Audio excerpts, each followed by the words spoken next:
Friends, welcome to RST kitchen vlogs. இன்றைக்கி நம்ம பார்க்க போகிறது வந்து ஒரு டேஸ்ட்டான காடை வறுவல் தாங்க பார்க்க போகிறோம். இது சாம்பார் சாதத்துக்கோ ரச சாதத்துக்கோ செம்மையாக இருக்கும். கண்டிப்பாக நீங்கள் ட்ரை பண்ணுங்கள். அதுக்கு முன்னாடி யாரும் என் சேனலை ஃபஸ்ட் டைம் பார்க்குறீங்கன்னா இந்த வீடியோ உங்களுக்கு பிடிச்சிருந்தா முழுமையாக பார்த்துட்டு என் சேனலை சப்ஸ்கிரைப் பண்ணிக்கோங்க. இப்போ வாங்க நம்ம வீடியோக்குள்ளே போகலாம். நான் வந்து ஒரு 8 காடை வாங்கியிருக்கேங்க. இப்போ நம்ம ஒரு கடாய் எடுத்துக்கலாம். உங்கள் வீட்டில் வந்து கடாய் கொஞ்சம் அடிகனமான கடாயாக பார்த்து எடுத்துக்கோங்க. எடுத்துட்டு இப்போ நம்ம இதுக்கு எண்ணெய் சேர்த்துக்க போகிறோம். எண்ணெய் வந்து கொஞ்சம் அதிகமாக சேர்த்துக்கோங்க. நான் ஒரு 4 டேபிள் ஸ்பூன் எண்ணெய் சேர்த்துருக்கேன். இது நல்லா காயட்டும். காஞ்சதும் ஒரு 1/4 ஸ்பூன் சோம்பு, பட்டை, லவங்கம். நீங்கள் என்னென்ன ஸ்பைசஸ்லாம் நீங்கள் வந்து நான்வெஜ்ஜுக்கு போடுவீங்க அதுதாங்க நானும் போட்டிருக்கேன். நான் வந்து இன்றைக்கி பட்டை, லவங்கமும் சோம்பும் போட்டிருக்கேன். சிலர் வந்து பிரியாணி இலை சேர்த்துப்பாங்க, ஏலக்காய் சேர்த்துப்பாங்க. அது உங்களோட விருப்பங்க. இன்றைக்கி நான் போட்டிருக்கிறது பட்டை, லவங்கமும் கொஞ்சமாக சோம்பும் சேர்த்துருக்கேன். சேர்த்துட்டு ஒரு 2 பெரிய வெங்காயத்தை சின்னதாக கட் பண்ணி அதையும் நம்ம சேர்த்துக்கலாம். வெங்காயம் பார்த்திங்கன்னா உங்களோட மசாலாவோட அளவு பொறுத்து தாங்க. நீங்கள் மசாலா அதிகமாக தேவைப்பட்டுச்சுன்னா ஒரு 3 வெங்காயம் கூட சேர்த்துக்கோங்க. இது நல்லா அந்த எண்ணெயிலே நல்லா அதை வதங்கட்டும். நல்லா அதை வதங்கி வரணும். அப்போ தான் நமக்கு டேஸ்ட்டாகவும் இருக்கும், மசாலாவும் கிடைக்கும். இப்போ பார்த்திங்கன்னா இது நல்லா அது வதங்கி வருது.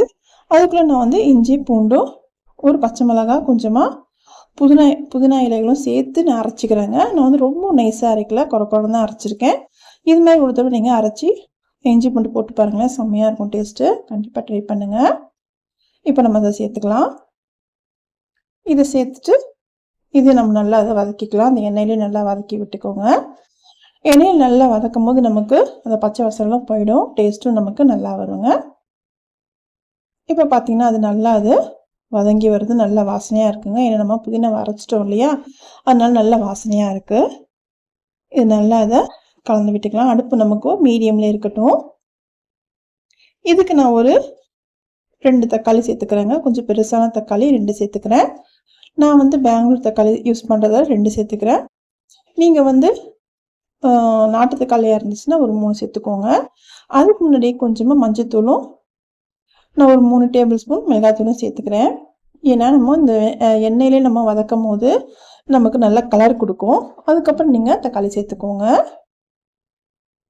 இப்போ பார்த்தீங்கன்னா நம்ம அது வதக்குறோம் தெரியுதா உங்களுக்கு? இப்போ நல்லா அது கலர் நமக்கு கொடுக்குங்க. அதுக்கு தான் நம்ம எண்ணெயிலே நம்ம இந்த மிளகாத்தூளை நல்லா வதக்கணும்.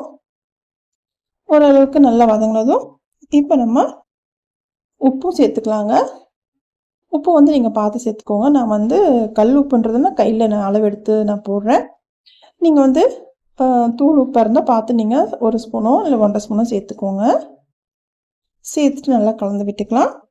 நல்லா கலந்துட்டு இதில் கொஞ்சமாக நான் வந்து புதினா இலைகளும் சேர்த்துக்கிறேன்.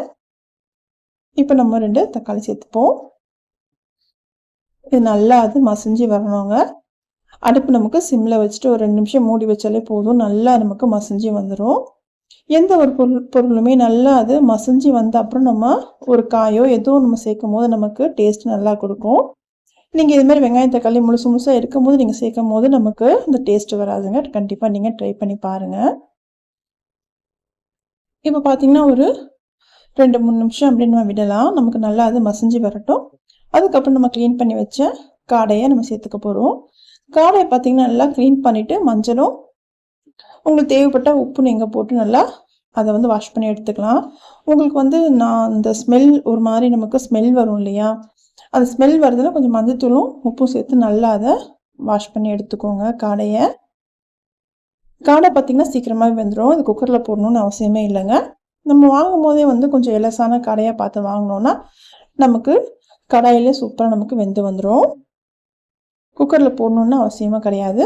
இப்போ பார்த்தீங்கன்னா உங்களுக்கு தெரியுதா, நான் மஞ்சத்தூள் நல்லா அது வாஷ் பண்ணி எடுத்திருக்கேன். எந்த ஒரு நான்வெஜ்ஜாக இருந்தாலும் நீங்கள் மஞ்சத்தூள் உப்பு போட்டு வாஷ் பண்ணிக்கோங்க. முக்கியமாக மீன் நம்ம வாங்கி கழுவும் போது உப்பு மஞ்சத்தூளும் போடணுங்க. சிக்கன் மட்டன் வாங்க மஞ்சத்தூள் ஒண்டி போட்டாலே போதும். இப்போ இது நல்லா அதை கலந்து விட்டுக்கலாம். தண்ணியில் எதுவும் சேர்க்க வேண்டாங்க, அப்படியே நம்ம கலந்து விட்டுக்கலாம். இப்போ பார்த்தீங்கன்னா நல்லா கலந்து விட்டாச்சு. இதிலே நமக்கு தண்ணி வரும். இப்போ பார்த்தீங்கன்னா எவ்வளோ தண்ணி வந்திருக்கு தெரியுதா உங்களுக்கு? ஒரு 5 நிமிஷம் ஆச்சு. நல்லா அது கொதித்து நான் மூடி வச்சிட்டேன். இப்போ பார்த்தீங்கன்னா தண்ணி நம்மளுக்கு எவ்வளோ பிரிஞ்சு வந்திருக்கு தெரியுதா உங்களுக்கு? இதுலேயே பார்த்தீங்கன்னா அது வெந்துருங்க. நீங்கள் வேணால் டெஸ்ட் பண்ணி பாருங்கள். இப்போ பார்த்தீங்கன்னா நான் காட்டுறேன் பாருங்கள். பார்த்தீங்கன்னா நல்லா வெந்துருச்சு. இப்போ நம்ம அடுப்பை ஃபாஸ்ட்டாக வச்சுப்போம். நம்ம வேக வைக்கிறதுக்கு தானே சிம்மில் வச்சு நான் மூடி வச்சுருந்தேன் ஒரு 5 நிமிஷம். 5 நிமிஷத்தில் நல்லா வெந்து வந்துருச்சுங்க. இப்போ பார்த்தீங்கன்னா தண்ணியாக இருக்குன்னு உங்களுக்கு தெரியுதா? தண்ணியாக இருக்குது. இதுக்கு நம்ம என்ன பண்ணலான்னா, இந்த சமயத்தில் வந்து நான் கொஞ்சம் மிளகுத்தூள் சேர்த்துக்கிறேன். நான் ஒரு 2 டேபிள் ஸ்பூன் மிளகுத்தூள் சேர்க்குறேங்க. ஏன்னா காரம் வந்து கம்மியாக தான் இருக்கும். ஏன்னா நிறைய காடை சேர்த்துருக்கோம். அதனால் காரம் கம்மியாக தான் இருக்கும். நான் ஒரு 2 டேபிள் ஸ்பூன் சேர்த்துக்கிறேன். ஒரு டீஸ்பூன் சேர்த்துட்டு நம்ம கலந்து விட்டுக்கலாம். இது மாதிரி நீங்கள் மிளகுத்தூள் சேர்க்கும் போது நமக்கு திக்னஸ் கிடைக்கும். ட்ரை பண்ணி பாருங்கள்.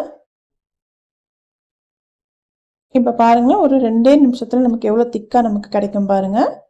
இப்போ நல்லா கலந்து விட்டுட்டேன். இப்போ 2 நிமிஷம் கழித்து நம்ம பார்க்கலாம். அடுப்பு நமக்கு ஃபாஸ்ட்டாகவே இருக்கட்டுங்க, சிம் பண்ணாதீங்க. இப்போ நல்லா கொதிக்குது. இப்போ பார்த்தீங்கன்னா உங்களுக்கு தெரியுதா, ஒரு 2 நிமிஷம் 3 நிமிஷம் ஆச்சு. இப்போ பாருங்கள் நல்லா திக்காக நமக்கு அந்த கிரேவி கிடச்சிருச்சு. நம்ம இப்போ என்ன பண்ணணும்னா, அந்த கிரேவி எடுத்து நம்ம எல்லா அந்த காடை மேலேயும் நம்ம எடுத்து போடலாம். அப்போ தான் நமக்கு நல்லா ஊறி வருங்க. இது மாதிரி நான் எப்படி பிரட்டி விடணும், அது மாதிரி நீங்கள் மசாலாவை எடுத்து நல்லா அதில் பிரட்டி விடுங்க. அப்போ நமக்கு எல்லா இடத்துலையும் அந்த காடையில் மசாலாலாம் இறங்கி சாப்பிடும்போது நமக்கு நல்லா டேஸ்ட்டாக இருக்கும். கண்டிப்பாக நீங்கள் ட்ரை பண்ணி பாருங்கள்.